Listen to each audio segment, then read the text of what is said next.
heritage area. So joining us today, we have Marcus Sankofa Nix. Marcus holds a master's degree in African American Studies from Morgan State University of Baltimore. He is a former educator of Maryland's Howard County Public School System of over 12 years as a teacher of African American Studies seminars and as an Achievement Liaison for the Black Student Achievement Program. His research primarily focuses on African American educational history and the contemporary issues of Black educators who navigate educational settings. He has also served as a lead facilitator on many occasions for affinity groups and healing spaces for Black educators. And if he didn't wear enough hats already, he has also recently become the curator for the Howard County Center of African American Culture. So today, Mr. Nix will be speaking on the theme of triumph over opposition, the historic resilience of African Americans in Howard County. He will also highlight the exhibits and collections of the Howard County Center of African American Culture during this talk. And so on that note, please join me in welcoming Marcus Nix. All right, so let's see. Good afternoon, everybody. How are we doing today? Good. I was already met with some wonderful energy from some of us in the room here, asking questions, wanting to know what are some of the things here on the table, a little bit about my background. And so for the time we have today, I plan to get into all of that. I first want to especially thank Mr. Shapiro and Kyle Cools for giving me the opportunity to share what it is that I've come to learn, discover, and research by way of African American history, especially as it pertains to Howard County. Howard County is a county that is very dear to my heart. I'm a product of Howard County Public School System. I grew up in Howard County. Let's see here, I attended Laurel Woods Elementary School, 1st through 5th grade. Then I attended Murray Hill Middle School. The first year was built in 1999. And then I got a little saddened midway through middle school because my family moved out to another portion of Howard County, to Ellicott City. And so then I attended Patapsco Middle School, which took me on into Mount Hebron High School. So Howard County is in my blood through and through.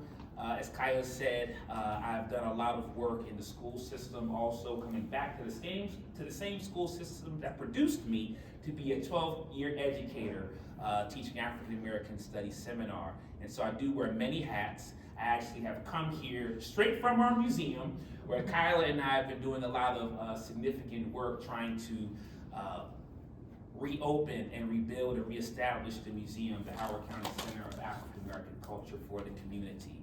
So as I'll probably say a few different times throughout the course of this talk and presentation, definitely want to encourage everybody in here to come to our museum, Howard County Center of African American Culture, located at 5434 Vantage Point Road in the heart of Columbia Town Center. And if you have a hard time remembering all of that, add cards.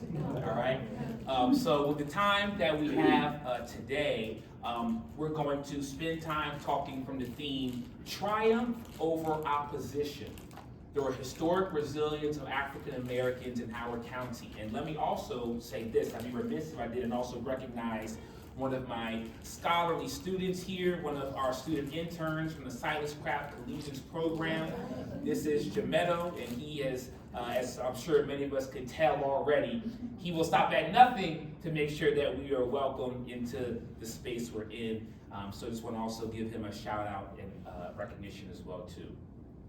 So, triumph over opposition, the historic resilience of African Americans in Howard County. So, I'll say this, what led me to this work was growing up, even though I love Howard County Public Schools, having a supportive family.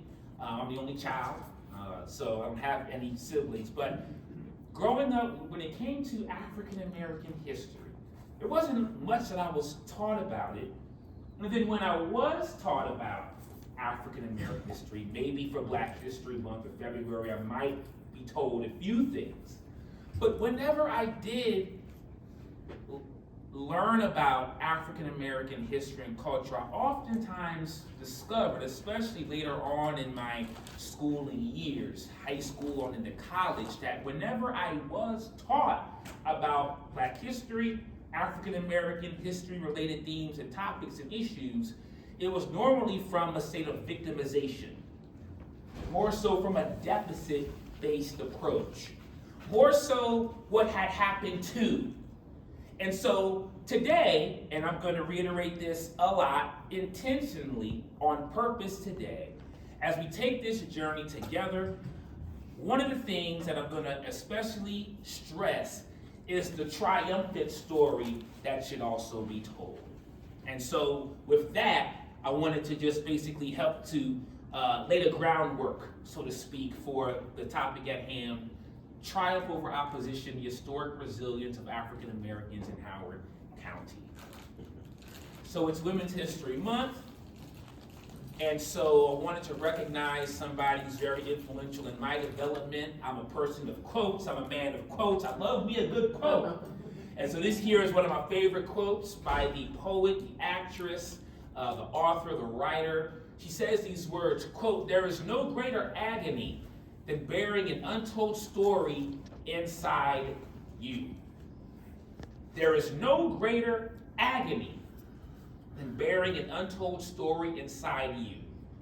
So when we think about African American history, and even if we say the term or the phrase African American history, because of us in this room having different backgrounds, different experiences, different circumstances, and we show up in this space with different situations, we might think about African American history in different ways. And so what she is trying to remind us is, when we think about untold stories, we think about people's existence being denied. When we think about this quote, it has resonance even when we see book bans today in school, even as we see contentious discussions and debates about what should be taught in education, what should not be taught, what policies are made locally or the state level and abroad about what should and shouldn't be taught. And even when it comes to learning about education or having the access to education, in 1740 in South Carolina, that was the first institution of anti-literacy laws. So if you was an African American on United States soil, to possess something like a pamphlet, a brochure, a speller, a reader, a book, it was considered against the law. It was criminalized. And if you was caught possessing such things, you could be criminalized, you could be beaten, you could be sold away, because this is during the prime time of enslavement, plantation and slavery. So all of this connects us to this quote, because being able to have the stories told, telling about these experiences, we find, especially today, that the erasure of history continues to play out in various ways. But I come with stories today that help bring more complexity and help bring a fuller picture to how we can imagine and envision African American history. And so I have to also recognize the father of Black History Month himself, even though we're one month removed, Dr. Carter G. Woodson, who was the second African American to get a PhD from Harvard University. It was in history. He was born in Virginia. His parents were formerly enslaved, and he helped to institute, which would be Negro History Week in 1926, and then years down the line, it would actually become, in 1986, Black History Month. And in 1986, that was the same year that Martin Luther King Day was also recognized and honored through legislation as well. And so here we have a quote, another quote. Told you I like quotes. We have another quote from one of his speeches, and he's saying these words, quote, "Instruction about the life and history of the Negro requires more preparation than any other phase of social science, because no other problems have been so grossly misinterpreted and generally misunderstood." He goes on to say, "To give instruction in this field unprepared would be a most expensive error for which future generations must pay in suffering from misunderstandings like the many which handicap us today. So what he's saying to us is because these stories are not told, because of the policing of the circulation of ideas that you could have access to education, knowledge, and literacy, which Maya Angelou is reminding us, what Dr. Carter G. Woodson is telling us is that we have to make sure that we're careful, we're calculated, and we get the history as accurate as possible. And he recalls in his experience being in a Harvard classroom, his scholarly professor says in front of the class that Africa has no history worthwhile studying. Carter G. Woodson gets up from his seat and says, I humbly disagree. And he pushes back against that false narrative, and then from that point on devotes his life to making sure African Americans were recognized and acknowledged the world over for their accomplishments, their achievements, and all the things they gave the world. And so when we talk about what Carter G. Woodson is saying, he's saying that out of all the social sciences, history is so critical because how we envision ourselves today and how we see our plight forward in the future has very much to do with how we conceptualize and view the past. Someone in the room asked me, so what does Sankofa mean? I see on your business card, Marcus Sankofa Nix. And Sankofa, the concept of the term means just that. As we look to the future, let us always remember our past and never forget our history. But that can be uncomfortable for some folk. That can create some guilt in some of us. That can make some of our faces turn red. That can make us squirm in our seats. So nobody said it would be easy or comfortable. But what I would suggest and posit to us today is that we can also use history as a vehicle to cultivate empathy. When I was in graduate school, my professors and my scholars and those on my writing teams used to say to me, a lot of times when we think about history, we don't put ourselves in other people's shoes. Even though we might have different races, ethnicities, different backgrounds or walks of life that we come from, history can give us a window and a lens into the past. And we can try to understand what people went through and have some empathy for what they went through, even if we're not them. History can also inspire us. Every day I'm inspired by the case studies and the stories that I come across and the research that I come across, and I'm provoked, as I am doing today right now, speaking to us, to build off of the legacy of those that have come before me. The blood, sweat, the tears, the sacrifice. So history can enable us to be inspired. History can also enable us to have a renewed sense of gratitude and appreciation. And I've said to many of my students in the school system, I taught middle school for 7 years and I taught high school for 5 years. Patuxent Valley Middle School was for those 7 years of middle school, and Wild Lake High School was for those 5 years. I say to my students, your gratitude affects your attitude.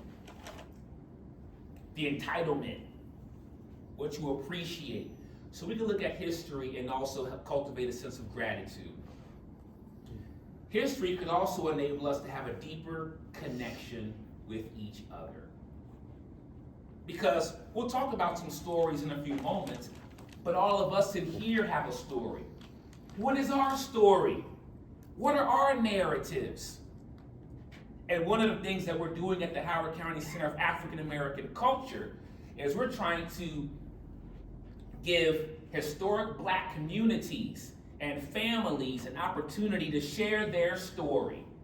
I've had a chance to sit on the couch and to take trips to people's houses who have been in Howard County, African Americans, and I've had a chance to hear their stories. And in fact, much of what I'll share today comes from one of these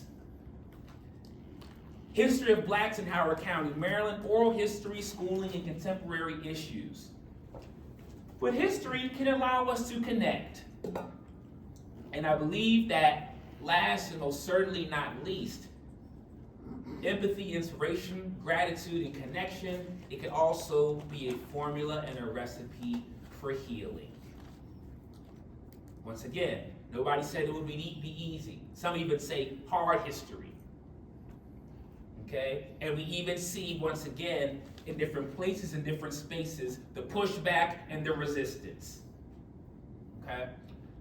Nevertheless, and what I may have you do, Kyla, is click for me because for some reason this is being delayed. Oh. There we go. Thank you. So once again, we got to reframe our narratives. You have to reframe our narratives.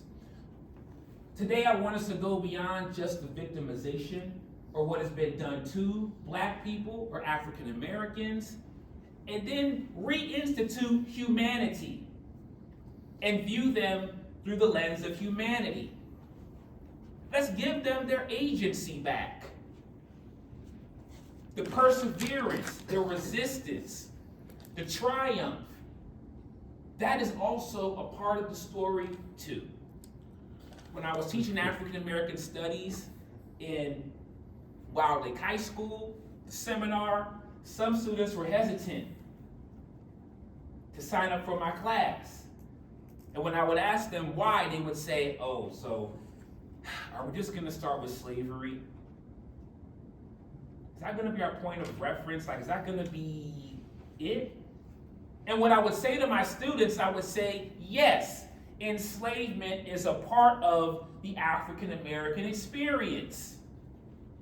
All 13 colonies had slavery, even New York on down. But that's not the totality of the African American experience. That's not the complete story. Even in this image right here, seeing these two children somewhere, perhaps on a farm outside somewhere. Maybe they was on a sharecropping field, or maybe they were on a plantation. You look at their clothes, it looks like they don't have too much. But in the midst of darkness and a harsh reality, they still found something to have joy about. Relationships. So when we talk about the richness of African American history, I would encourage us and even challenge us to move beyond some of those simplistic narratives and embrace the complexity. So what do we mean when we talk about embracing this complexity? Well, first, I believe it starts with language. Words have power. Words carry a message. Words have meaning.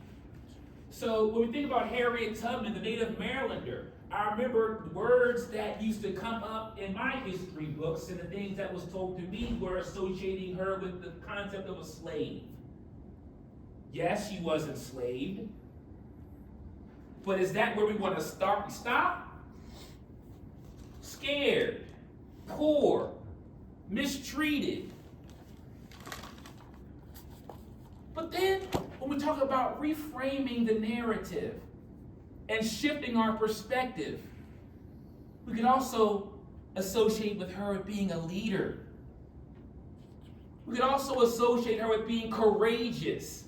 You definitely had to be courageous.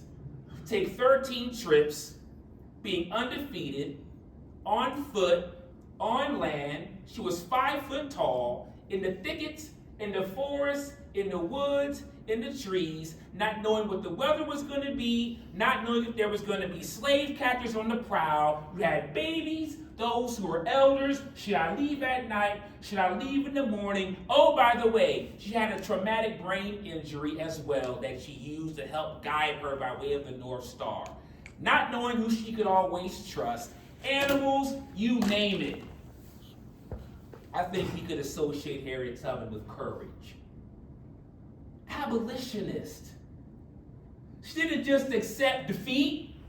She didn't just accept what happened to her, but she still continued to be a freedom seeker and a freedom fighter. She was strategic. She was a naturalist. She knew how to live off the land. Because as a child, she was sent oftentimes at 4, 5, 6 years old into the forest to hunt muskrats. And so she took that instinct as she grew older and incorporated that into her mission and journey to empower herself and to liberate others. She gets to Pennsylvania. The first time she sets out on foot, she's by herself. She looks around. She said, okay, I got my freedom. She had to kiss herself. Is it really me? Am I really on free land? But then she said, you know what good is my freedom if my family, friends, and loved ones are not with me? Some say she has a quote, I could have freed 300 slaves and they knew that they were free. That's not true. According to what the recent research is saying, she helped to free 70. That's still a big deal because she also consulted with others and helped them get free as well. So why am I saying all this? Words have power. I remember even looking in history books and seeing the word and phrase planter. The enslaver or the overseer was associated with the word planter. Now let's be honest here. If there's those who are in the field, those who are enslaved, those who are out there picking tobacco and cotton and rice, I think they would be the planters. So really be a little bit more mindful of even the words we say. When we talk about history, now more than ever, it's more complicated than ever because we're taking into account now age, gender, sex, religious persuasion, class, ethnicity, multiracial dynamics, family dynamics. So as I even referenced Harriet Tubman again, she was in a relationship with a free man, even though she was enslaved. So how can we reimagine history? How can we have a more broader, more complicated scope of history? And then when we get to Howard County, the county that I know and love, Howard County's been ranked as top school system in the country, top places to live. We're sitting here as we speak in the top library system in all the land. And I got nothing but love for Howard County. I really, really do, and I live in Howard County to this day with my family. But there's still a lot of untold stories that need to be told. So on the right-hand side here, this is not even all of them, but these are some of the black communities historically in Howard County. Some right around us here today, Alpha, Daisy, Folly Quarter. There's even some schools named after these entities. Bushy Park, Pine Orchard, North Laurel, Waterloo, Meadow Ridge, West Friendship, Mount View, Clarksville, Appleton, Dorsey, Marriottsville, Simpsonville, Ilchester, Lisbon, and Jonestown, just to name a few. For whatever reason, the loss of land or migrating or different circumstances, many of these stories are not told or they are seldomly told. And so what I've discovered in my research is that usually with these different enclaves or these communities, some of these spaces were black communities that perhaps may have been descendants of formerly enslaved individuals. There's so many mixed stories. It's a mixed bag. But there were some consistent themes that I noticed throughout from talking to some of the individuals and families who actually are associated with these historic black communities. They had their churches and religious institutions. Why does that matter? Why is that important? Well, once again, to take us back to the question, struggle for literacy. Many African Americans, if they were able to learn how to read or write, back in the day, it was the church that gave them the opportunity to do so. Frederick Douglass, another native Marylander, one of the things that he says in his writings was that when he ran away, he didn't pack and take much on the road with him, but there were two things that he took with him. It was a blue speller, which helped him become an orator and helped him get rid of his lisp and help him speak well, and he also took the Bible. He took the Bible. So African Americans had to learn in discreet, clandestine ways, because we already talked about how if you was caught possessing literature or the written word, it could be a problem. So we find churches for African Americans, even in Howard County, providing ways to learn. Sunday schools, Sabbath schools, community gatherings, organizing, mutual aid societies, meetings, all of those types of things. I also found that these schools and educational systems, okay, were also a part of many of these black communities. Talking to some of the people doing oral histories, they told me, they said, young man, when I was growing up, we had a dentist, we had a doctor, we had our grocery store, everybody supported, go out and pick the vegetables in the garden, in the yard, and everybody would eat. We policed our own community. And there were family kinship systems. Whether you was actually blood kin or related, or even if you weren't, there was still that sense of collectivism. And so now here we are in 2023, how do we reimagine what that looks like now? What is a sense of community that has been lost? And how can we reclaim that? So these are some of the historic black churches in Howard County, with the oldest one being the First Baptist Church of Elk Ridge. And Elk Ridge is significant because Elk Ridge is the original or the oldest location in Howard County. Howard County would become an official standalone county in 1851. In 1839, it was considered Howard District. But getting the courthouse and being able to stand on its own economically and amongst other factors, in 1851 it becomes Howard County. But Howard County is an offshoot, or it's like a child from Anne Arundel County.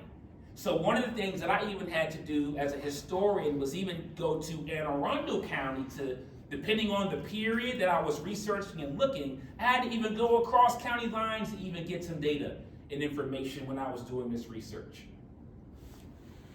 But you see here, some of these churches that were influential, some of my students attended some of these churches, and you find in the cemeteries, or you find church historians or obituaries. You know, some of these churches, or churches in general, can be some of the best sources of information, okay? And then so we talk about Benjamin Banneker.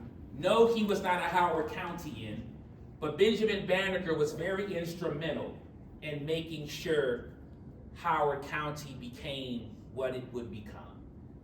Benjamin Banneker was born in Owella, which is present-day Baltimore County, right next to historic Ellicott City. And you could actually go to the museum that's owned and operated by Howard County Recreation Parks. And that's his museum, where they talk about his life and his legacy. He was a surveyor, had an impeccable memory, landowner. He was good with his hands. He was an intellectual, an extraordinary conversationalist, and he was a math genius. And so he worked with the Ellicott family. Andrew Ellicott and George Ellicott. So we think about Ellicott Mills, Ellicott City. He helped consult with them and help them rethink how the agriculture could be addressed in terms of going from tobacco to wheat. He was a free man. So one of the myths that we should debunk also is that every African American was enslaved. That's not the case. So as a free man, here he is working with the Ellicott family, shaping very much the agricultural landscape of Howard County. His story should be told as well. But it gets better than that, because he even takes his abilities all the way to Washington, D.C., the nation's capital, and helps to lay out a blueprint for our very own nation's capital as well, Benjamin Banneker. He helps to invent the almanac, which helps to forecast and envision the weather in future times. And he did a whole lot to contribute to our locale today. Driving around one day, I found it interesting just how many Banneker signs I encountered. History is all around us. They say if you want to hide something from somebody, put it under their nose. We're always around history. History is in the form of street signs, school names, public buildings, parks, and spaces, you name it. In fact, this here is right near Columbia Mall. Up there, Columbia Town Center, all throughout Howard County. And so, talking about Howard County, its origin story, its roots, is the beginning. John Eager Howard, his family hailed from Baltimore County. He was a former enslaver as well. And so we find that Elk Ridge, once again, was known to have the first land grant in Howard County. And we see here a snapshot of some of the plantations in Howard County. Yes, Howard County was known to have many plantations. In the museum that I'm a curator of, the Howard County Center of African American Culture is on top of land that was a former plantation, sitting right smack dab next to historic Oakland Manor. Not sure if that's up there. It is, yep. All right. However, as we talk about this stuff, let us not run or hide from this, but let us use this to inform and guide our future actions forward. So this here is Doregan Manor, which was considered the largest plantation of them all. And what I have here, courtesy of the Maryland Center for History and Culture, formerly the Maryland Historical Society, is a slave inventory of the counting of the names and the families of those who were occupying that land as enslaved beings. And so Charles Carroll, the Carroll family, who governed and owned this property, this plantation, this land historically in Howard County at one time, according to the documents, said that he owned, or the family owned, up to 300 enslaved beings at one time, which speaks to some serious wealth. That's some serious money. Power. What does power have to do with anything? So I got another document here, also courtesy of the Maryland Center for History and Culture. This is the Declaration of Independence. So the Declaration of Independence had to get signed twice because the original one got burned up.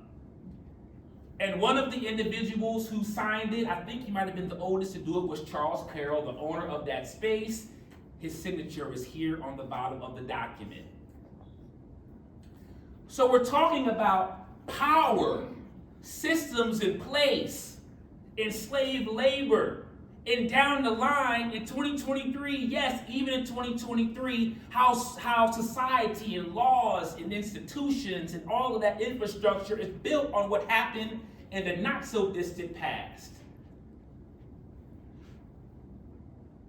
We're only a couple generations removed from those who may have found themselves on a plantation. So we like to think we're that far from the past, but that is far, far from the truth. But yet again, there's still triumph. There's still agency. There's still resilience. There's still tenacity.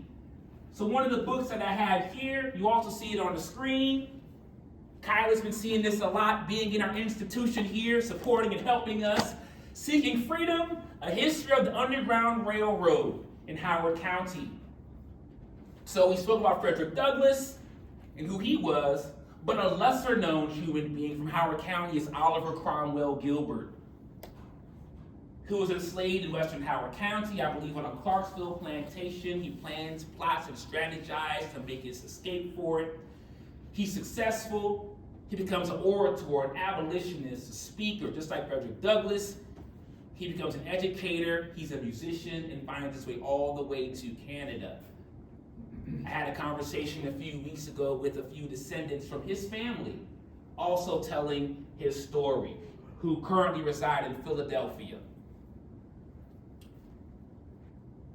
We also see that by any means necessary, African Americans were striving towards freedom and liberation, even if it took them out to the battlefield to fight and claim honor for a righteous cause. So one of the exhibits that I'm thinking about doing, maybe down the line, definitely can't do it right now, I'm too tired. Woo. It's a lot of work putting an exhibit together, trust me. But our colored troops and those who were soldiers who fought in the wars, especially our Civil War. So this is an individual, Oliver Scott. He seizes his freedom by enlisting himself into the war to fight. He gets honorably discharged because he suffers an injury, but he was a significant contributor in the Siege of Petersburg, Battle of Crater. Then we have Decatur Dorsey around the same time, also escapes, finds his way to freedom. He gets a Congressional Medal of Honor as a flag bearer. Wow. Resilience, perseverance, courage, bravery. Then in the more recent times, World War II veteran Ambrose Cross, who actually, from what I understand, and doing a little bit of homework and talking to some in the family, who has descendants from that historic Oregon Manor plantation you spoke about, ended up being a veteran in the war himself, who was assigned to something called the Red Ball Express system, where he was known to drive vehicles at very, very fast speeds from point A to point B to deliver ammunition and other resources in the midst of battle. Vivian Mildred Millie Bailey. I see some heads nodding. Some of us may be familiar with her legacy. And if anybody's been to Whole Foods, right off Little Patuxent Parkway, right across from Columbia Mall, near Governor Warfield and all of that, you'll see this park. My daughter goes there, has been there to play before, right near Columbia Lakefront. This here was dedicated in her honor in 2020, 3 years ago, for her community service and her humanistic qualities. She would be in the Women's Army Corps, and she would rise to the rank of first lieutenant.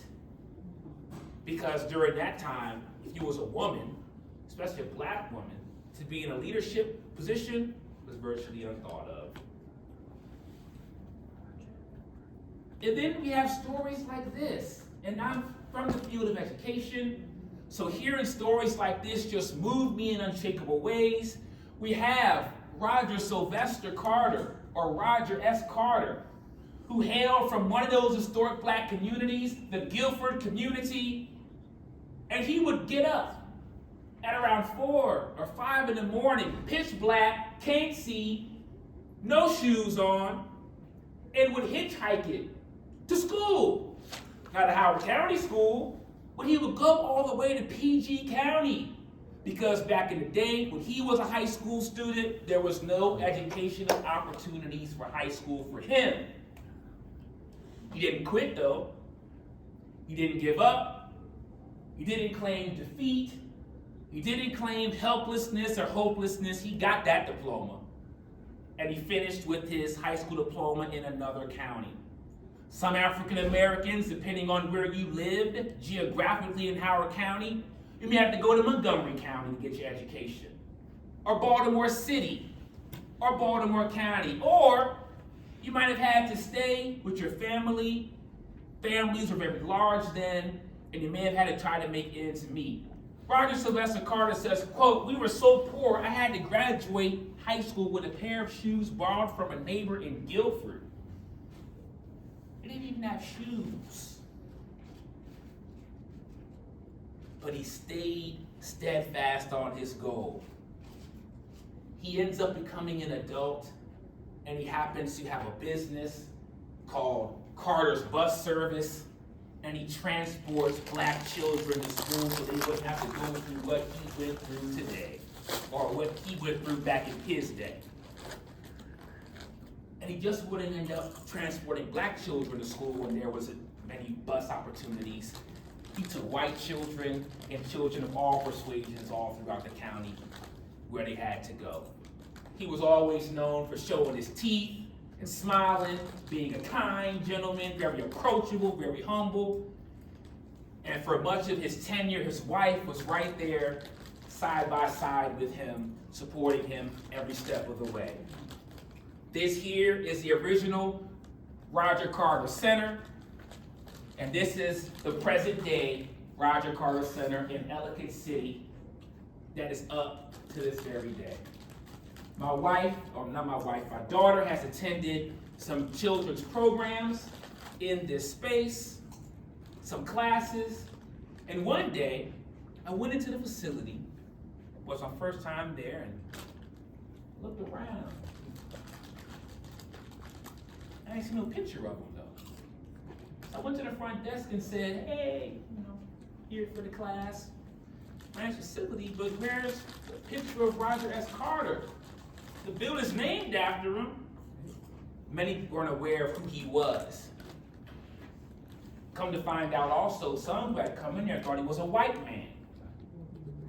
What else would they think if there was no picture to identify who he was? And then the family, I come to find, already was fighting that battle to make sure that that center put his picture up so he can get the credit that he deserved. Education.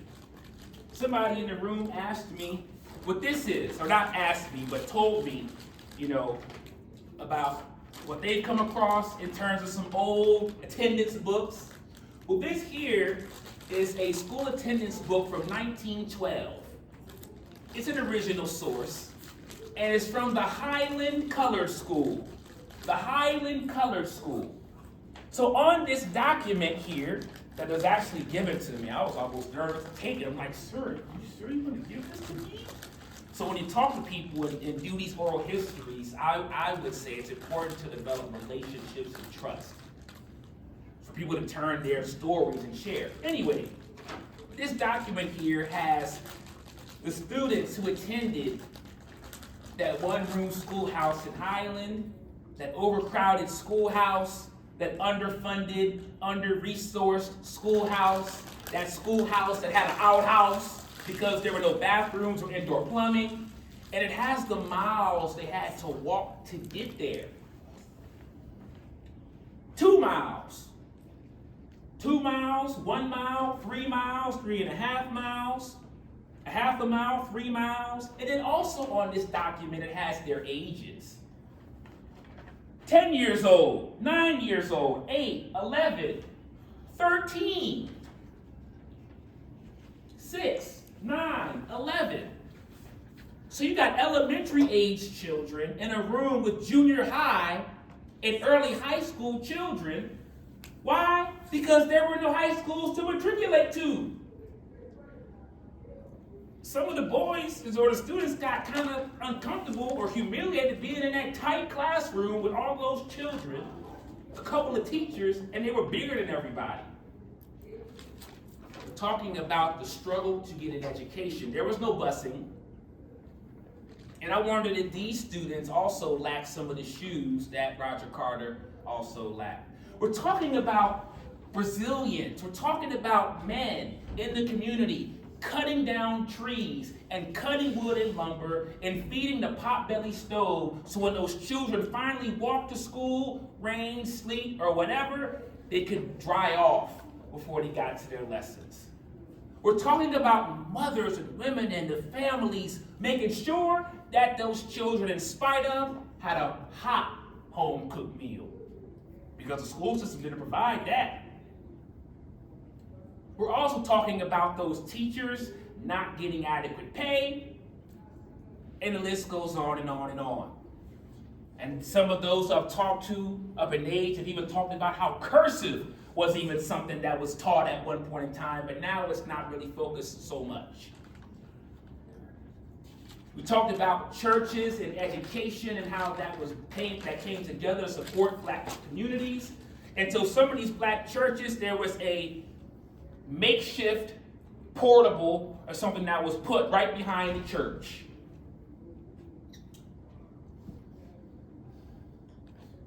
Cooksville High School in Western Howard County becomes the first secondary school for black children and black students in Howard County.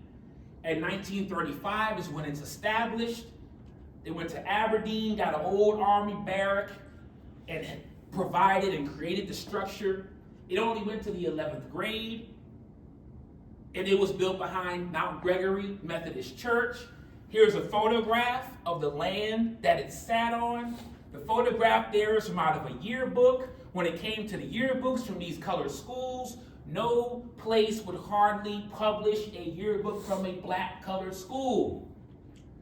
So even the images and pictures from this yearbook, you could say this is updated and revised. School was only in session 7 months out of the year compared to white schools 10 months out of the year. Lack of funding, aggressive neglect. So the work I do as a historian, I'm in the archives, looking at documents, papers, I see notes and letters written to the school board, superintendent such and such, we got a leak in our ceiling. The reply, we'll put a bucket underneath. It was hard for African Americans to get an education in Howard County. That's a historic marker. And even though we're talking about resilience, yes, and tenacity and triumph, we gotta know where we've come from to know where we're going, and where we still need to go. So we talked about the buses. Somebody told me that when buses were finally provided, it took 2 hours to get to school one way. Well, why would it take so long? That's what I asked. I'm like, really? Why? And then the person I talked to said, young man, it took so long because when we was on that bus there, you had to go to Highland, Laurel, Elk Ridge, Ellicott City, West Friendship, Woodstock, Glenelg. So they said it was from Kansas to Kansas. You would get up in the morning, it was Kansas, and by the time they went to school, tired. And then you can even look at the bus, it's crowded. Ain't much room on the bus to begin with. Some had to stand up that whole 2-hour ride. But there was still strong leadership in the midst of it all. Dr. Silas Edwin Craft, as I mentioned, my student over there, one of our Silas Craft collegians, Howard Community College, the local community college here in Columbia has a program, Silas Craft Collegians, which is an honor of this man here. If you come into the Howard County Center of African American Culture, one of the first things you'll see is a life-size mannequin of him, his desk, and his legacy. He was one of the, if not the largest voices and spokespersons for Black education in Howard County. He was a fiery man. He didn't take no mess, no nonsense. It's been said he burned hand-me-down books that the school system gave him to give to his students. He was the principal of Cooksville High School. He came from West Virginia, and when he came to Howard County, he brought educators from historically Black colleges and universities with him. And when he got to Howard County, riding on a segregated train, he saw what was going on in Cooksville and said, you know what? This can't happen. We have to have a better way. We have to have a better school for us. He got together with the community. He created something called the All Black Howard County PTA. He was in the NAACP. He went and knocked on doors and improved the attendance. He was in the churches. He was active. He was active. They had fundraisers.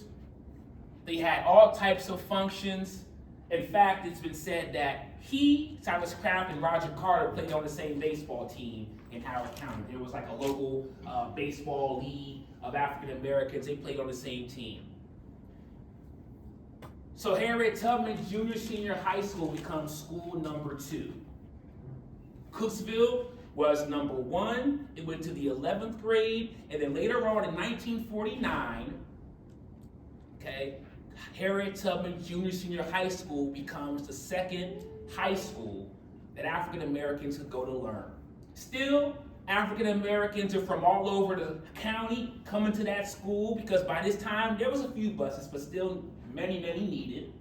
Many issues trying to get busing. Some of those who was running the bus companies was talking about, we need more money to take more Black students, or it's wear and tear on the bus. And now, Harriet Tubman Junior Senior High School has been actually converted into a cultural center. that you could go to. It's open to the public and it's open to the community. But during the time of its inception, they did not let the name Harriet Tubman go on the front of the building. So we see the erasure of history still continuing to play out. In fact, they wanted to name the school Atholton Colored School. Oh, the black community wasn't going for that. They said, we want to name the school after somebody who is meaningful. Somebody who represents who we are. So Freetown, that whole land there. Freetown is even a part of the address of that area, of that space. Freetown is associated with that land because historically, as it's been stated, I think the Howard County Historical Society has some research about this. There were about 17 to 19 formerly enslaved African Americans who were manumitted or released, and right in the area they settled, right in that land there, and that's where the term Freetown came. So once again, it's important, I believe, to acknowledge the land that we're on top of, and that there's history of that which predates us. This here is another inventory. Nicholas Worthington, that's Atholton Large, the plantation that I speak to, of those enslaved individuals that were released. And whenever Howard County ends up moving into integration, it takes 11 years for Howard County to integrate its public school system. After the 1954 Brown vs. Board of Education decision, something happens. That Harriet Tubman Junior Senior High School, that was operating from 1949 to 1965, has to close its doors.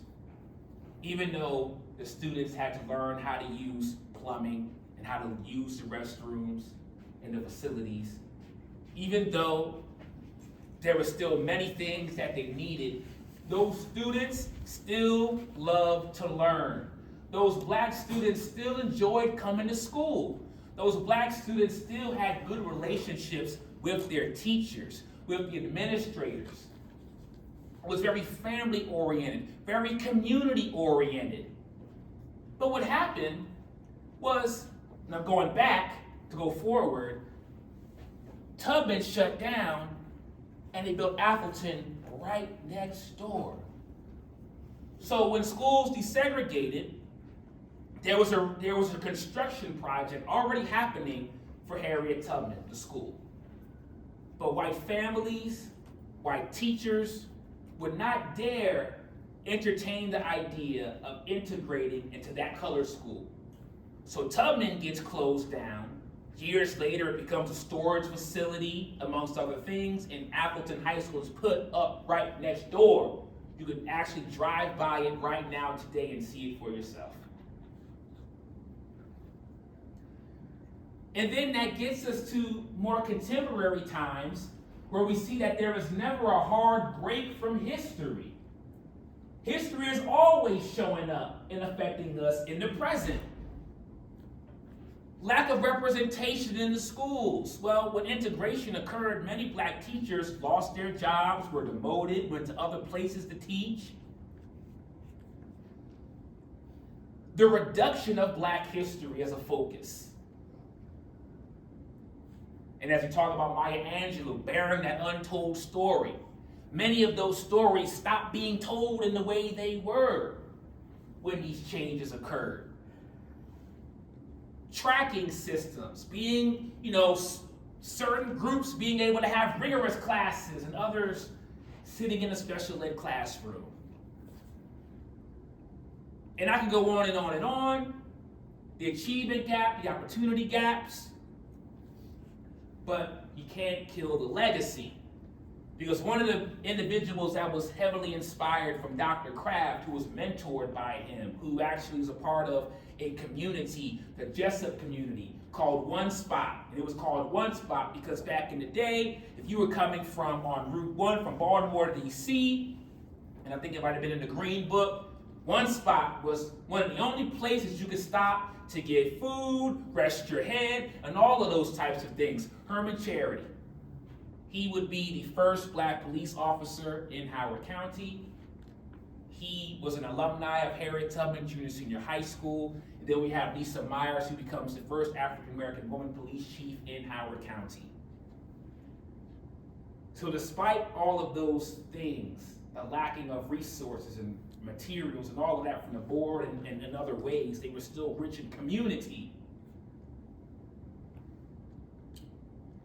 Joseph Mansfield Fuller, who hails from Fells Lane in Ellicott City, the historic black community right near the Roger Carter Center, right near, pretty close to historic Ellicott City. He becomes the first black firefighter in Howard County to volunteer his services. He gets recognized. He had family ties to St. Luke AME Church. And he comes from Fells Lane that was labeled as a ghetto, the nation's smallest ghetto. It's even in Jet magazine, circulating all around. But those deficit-based narratives weren't enough to keep those who are from that community down. Triumph over opposition. Another former Fells Lane resident from the same community, Tyrone Tyler, becomes a WBAL broadcasting engineer for over 40 years from that same community. Black institutions, living black institutions. Doris Ligon, African Art Museum of Maryland, near Long Reach High School, near Tamar Drive. Established in 1980, she started out as a collector of plants and then transferred her energy and focus to preserving African artwork, sculptures, textiles, masks, you name it, because she wanted Africa to be associated with respect, just like Dr. Carter G. Woodson did in earlier times. Gloria Washington Wallace. I was a part of this program, as Kyla mentioned earlier in our presentation, in 1986. It's birthed BSAP, also known as the Black Student Achievement Program. She is an ancestor who has gone on, but her legacy is still alive to this day, creating jobs for African Americans and also creating celebratory opportunities to celebrate the achievements of black children all throughout Howard County. She started off as a guidance counselor and an educator in her own right, and said she wanted to revive the goals of Harriet Tubman Junior Senior High School. We're talking about how that school inspired others to build off of that work. Then later on, the Council of Elders, 1992, who has also celebrated in the Howard County public school system thousands and thousands of black children for getting good grades and for just walking in their greatness and in their excellence. And many of those who are part of the Council of Elders have stories to tell and have also been trailblazers and pioneers in and of their own right. For example, Jean Elizabeth Ward Toomer, who was an organizer and a community activist. She even did stuff on the campus of HCC. She was in the NAACP. And in 1994, she was named one of Maryland's most beautiful people.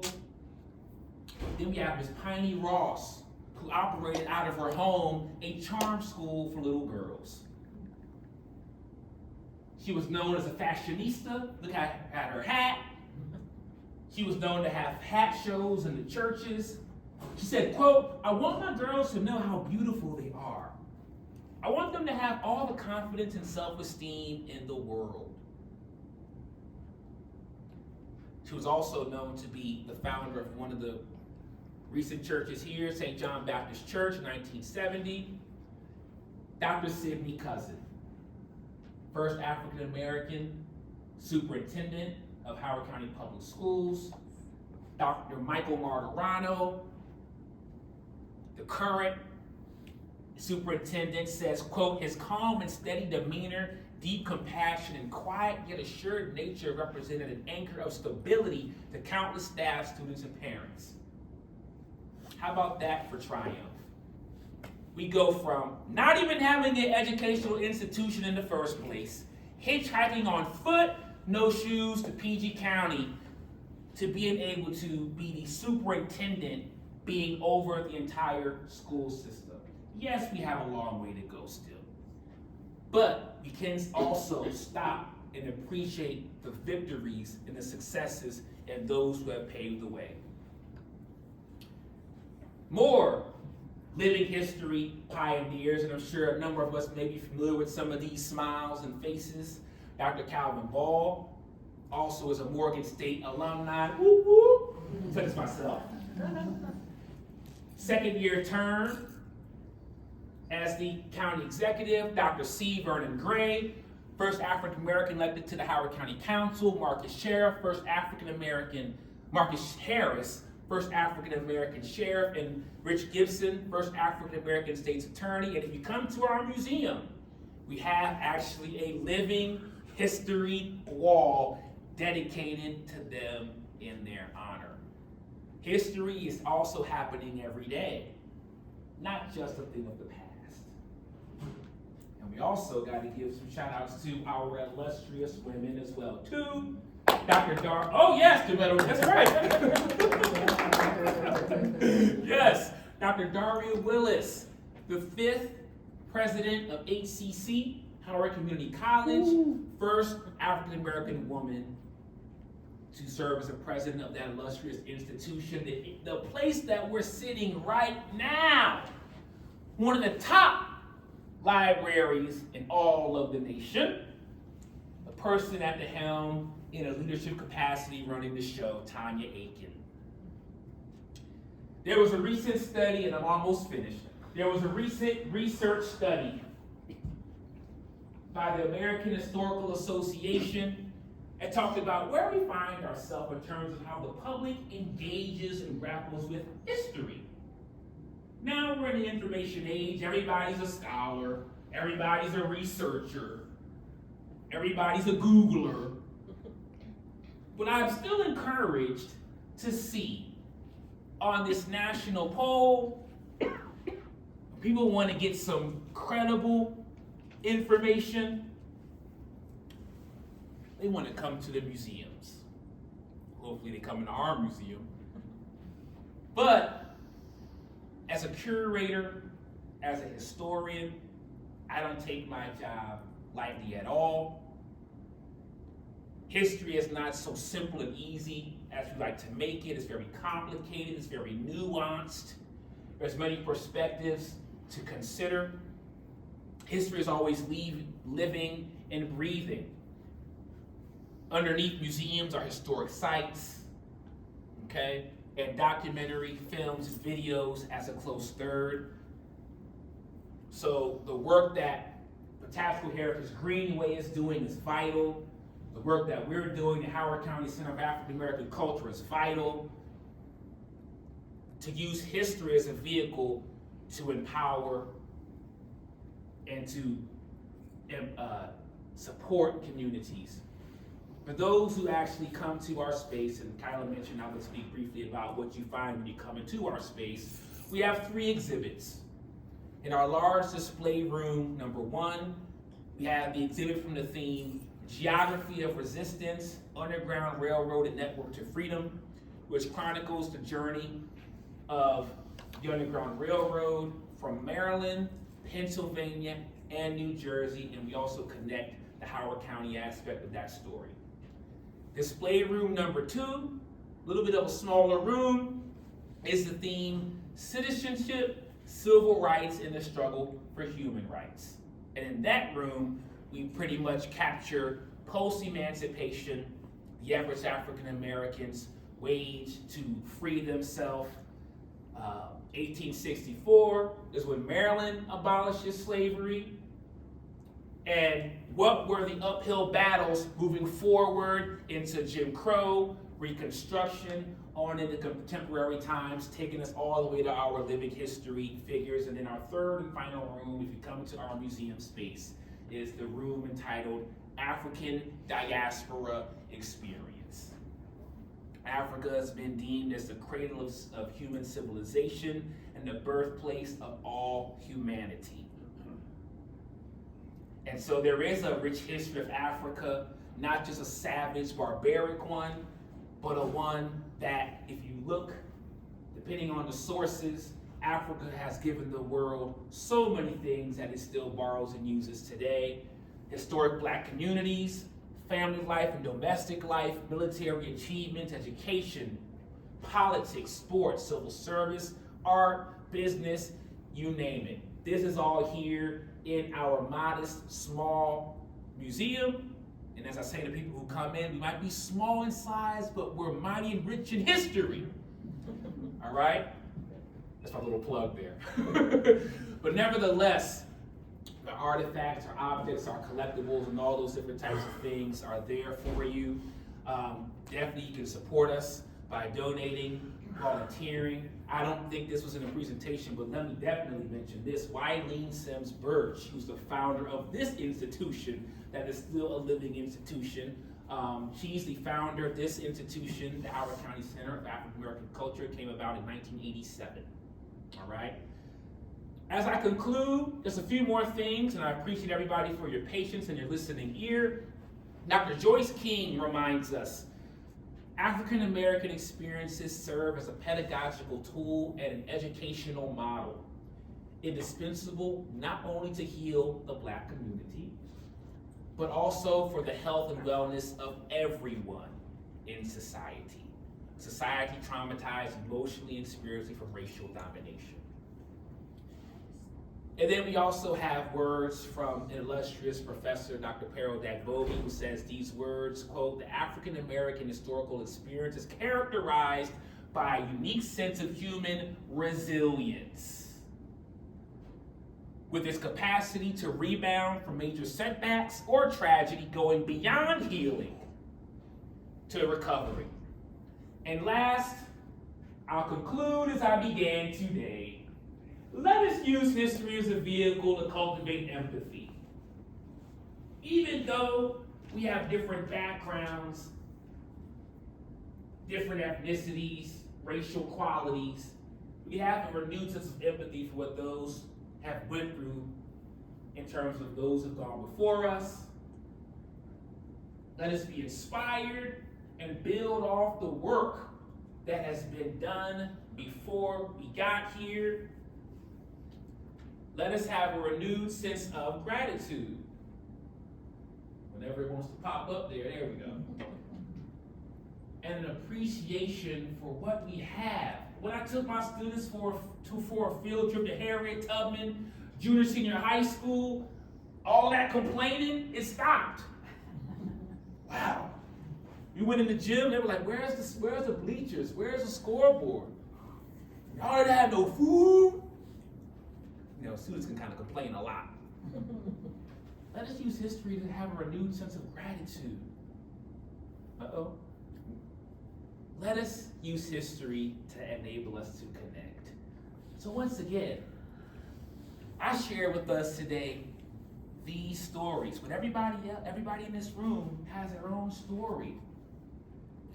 How are some of these inequities and biases ingrained in our own minds? Because we all have blind spots, and that's where it can get a little uncomfortable. But once we address that and acknowledge that, or Frederick Douglass said, name it to tame it, we can deal with that. Once we tell our story and share and connect with our stories, that could be a very powerful thing. Because I believe, lastly, that these are the things that we can do to get us closer towards the work of healing. So with that being said, I'm so honored, I'm so delighted and humbled to speak before us today. And at this time, I'm going to turn it back over to our lovely host, Ms. Kyla Gouls. Thank you all very, very much. Hold on 1 second. Yeah, so we have I'm gonna take a drink of water first. Yes, Marcus, hydrate. So we have some time for some questions. I double checked at the library. No one's using the room after us, so there's time to chat if you'd like. Before I open up the floor to questions for Marcus, I just want to encourage you to consider joining us for our final talk in our 2023 Patapsco Day celebration. We are going to be having local author Ned Tillman talk about his process of exploring, honoring, and preserving the past as a foundation for future generations as they face the challenges of their era. It will also in part be a book talk on his recent book, A Good Endeavor, which has just come out. So that will be Wednesday, March 22nd at 7 p.m. once again here at the Milford Branch Library. Registration is available through our Eventbrite page. If you are subscribed to any of our event notices, I am sure you will get an email from me in the next day or two. So that will be happening. Please consider joining us. Now that Marcus has had a chance to get some water, we can move on to any questions you may have. If not, please take snacks on your way out. There we go. All right, so I'll go with you, then we'll go with you. Yes, sir. I don't believe you told us what the word Sankofa meant. I did, but I have no problem with saying again. In fact, Kyla, can I put the slide back up? Yeah, but I'm just. Yep, so here we go. I think I showed this to everybody twice. So Sankofa means. I saw the slide for you, but I didn't hear the meaning of the word. So the meaning means, as you look to the future, never forget your past. Learn your history. It's actually a word that derives from Africa, of the Akan language, and it's a language spoken throughout West Africa, especially like in Ghana, places like that. And so that's what that means. In fact, so this here is a bird. The symbolic concept behind that is whenever, we all have heard the story of how birds migrate whenever it gets cold. They go south, they get to go to warmer weather. But you see here in the bird's mouth, there's a little egg. Some birds don't have big enough beaks to put all their eggs in at one time. So as birds migrate, they have to go back and get what they left. And so that philosophy and concept is indicative of history. As we move forward, let us never forget our roots, let us never forget our history. It's like a GPS. GPS, in order for me to go to the next place, I gotta know where I'm coming from. And so that's what it means. Make sense? Thank you. You're welcome. Yes. I just wanted to mention that we do now have a portrait, a very good portrait of Roger Carter in the Carter Center now. Yes, thank you. Yes. You said we. Are you a part of the Well, I'm part of organization? everything. Okay. Are you associated with Roger S. Carter Center? No, Okay. I'm a Joseph for Howard County and been associated with pretty much every historic organization in town. So. Sure. Well, I'll say this. We have a person who was a jewel, and I know she doesn't probably mind me even mentioning her name. Her name is Joan Carter Smith, who's a descendant of Roger Carter as part of the family. She's a docent with us at the Howard County Center of African American Culture. Also in the museum, we actually have the whole family tree. And so Roger Carter hails from a family that has done so much. First Baptist Church of Guilford was founded by Willis Carter, who I think might have been Roger Carter's, I don't want to misspeak, grandfather or somebody. But there's a lot of rich history coming from Richmond, entrepreneurs, businessmen and businesswomen doing a lot of things. But I was glad to see the unveiling of that portrait in Roger S. Carter Center. And that's true. I never saw that man without a smile on his face. Yeah, Never. Yeah, that's consistent. He always had a smile. So, Yeah. any other questions or comments or reflections? I have a comment. There's a Freetown in Anne Arundel. Is it related to Freetown? I have no idea. I'm not sure. But that could be. Because I thought that was the oldest, but now I have to do some research. I would just say, just was warrant looking into, because it says Freetown though, there may be definitely something juicy there to explore, you never know. That's a good question. I can't speak to that Anne Arundel part. I mostly just looked at the Howard County side of it. Yes, Jamel? Well, yes, I have a Widely comment. used term, and there are several Freetowns around the country, not just in. Correct. Yes.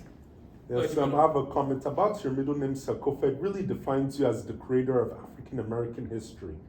Well, thank you for the comment. Yes, that's like being gifted with that talent by birth. Thank you. I really am humbled and honored. That's actually not my middle name. Actually, my middle name was Craig. So why is that up there? That was actually a term that was bestowed upon me by an esteemed elder when I was in college. And it means a lot to me. The elder means a lot to me. And my life's work as a historian in the community, teaching and being a storyteller very much coincides with the philosophy. And so that's how it came to be. Yes, Kyla? Just curious, can people come and look at the stuff on the table? Absolutely, absolutely. And thank you, Kyla. And the stuff that I mentioned, was here for your viewing pleasure. And also, this here that I'm proud to hold up is my master's thesis. So much of what you heard today was me scraping up countless nights, blood, sweat, tears, not getting much sleep, writing to the research and what I gathered on our county history. There's still a whole lot to uncover, so I don't claim to be an expert by any means. But when I learned some of these things, because I'm from Howard County, it just meant so much to me to learn about where I come from, and the struggles of those who look like me, what they went through as well too. What's the title? The title is called Community Spirit Despite Unequal Resources, the Segregated Education of Blacks in Howard County Public Schools, 1935 to 1965. So what I especially honed in on was Cooksville High School and Harriet Tubman Junior High School. And I was very fortunate and blessed to actually connect with many alumni who went to the school, and I could talk to them. And the Harriet Tubman Cultural Center is another great place to be able to, you can explore the exhibit there of Howard County history, the history of Black education, many African American firsts, and you could have events and things there. So that's also another great resource, as well as some of the other places that I mentioned as well. Yes? Just to clarify, the high school in Cooksville was supported by the county? Well, Sort of. so it was under the governance of the county. But yes, when you say support, there was a lot left to be desired. A lot left to be desired. Sure, okay. But it was part of the public education? Yes, yes. Okay, and so then when Harriet Tubman closed, the Black high school students went to Appleton? So when Harriet Tubman closed in '65, Black students ended up going to Appleton if they lived in certain areas. Some went to Howard, some, I'm trying to think which other ones was up, maybe Hebron, a different place. Now some weren't open yet, but some had to go to other places. And I didn't even get into all of this, but like, it was still hard. Like, parents had a hard time enrolling their children into those schools. Some white parents were trying to look at test scores and data to make sure that the Black students' scores were down here and the white ones were still up here. Fights at bus stops, intentionally going past bus routes. We have to do a part two. There's so much. However, the Black community, the churches, the civic organizations, the NAACPs, they were right there fighting it and advocating and organizing every step of the way. And I think it's important to also speak to that as well too. Even when I spoke to the Civil War, take it even back to that point. African Americans since the beginning were resisting, pushing back, and doing stuff. And I think that's important to mention. Yes. When is your museum open? It's open on Thursdays, Fridays, and Saturdays from 12 p.m. to 4 p.m. okay? We have a small staff and a small team, so we took those hours to manage the influx of people who wanted to come in and explore with us. And for those who happen to come, you'll see my smiling face. I'll be happy to take you through a tour and to show you what we talked about and much more. So, like I said, I have a few cars left. If anybody wants to bring your family, friends, and loved ones. We also have a traveling museum on the go program. So for Black History Month, we were especially busy also going out into the schools and bringing some of our artifacts and doing a gallery walk and sharing these artifacts through storytelling and whatnot with students as well too, because you know a school can't get into our small space. So we're for the community. We're also trying to, as I said, launch a Living History, Oral History Project, an initiative where we're trying to get these Black communities and Black families, we're trying to connect with them so they can tell their stories about Cooksville and Daisy and Alpha and Guilford and Savage and Lisbon and Ellicott City. So there's a lot of things we're trying to do, but we're trying to pace ourselves too because the work is a lot and the laborers, you know, it's not so much, but we all can do our part. We all can do our part, so. Yep. Anything else? Yes, Mr. McLeod, good to see you, by the way, Mr. McLeod. Thank you. I'm Cheryl McLeod. I'm currently with the Maryland Commission on African American History and Culture, and also on the Harriet Tubman Foundation, Harriet Tubman School Foundation. I want to, first of all, thank you so much for your presentation and really push for the study that just came out of inequity in Howard County that was honchoed very much by the library system. It's just been released. They've just started to have meetings about it. There was a meeting yesterday that I attended. It really breaks down, I call it unpeels the onion skin of Howard County. You know, we score high in so many areas nationwide. Then you need to look inside to see exactly where there are those inequities.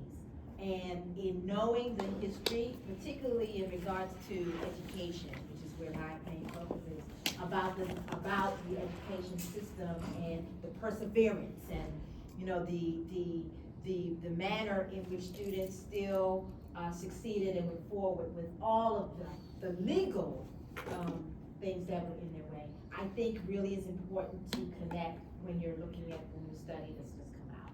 Yeah, thank you so much, Mr. McLeod. Yes, definitely check out that study for sure.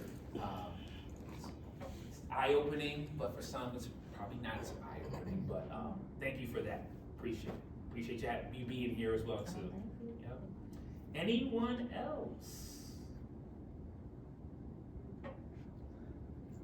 Hey, well, let's hear it.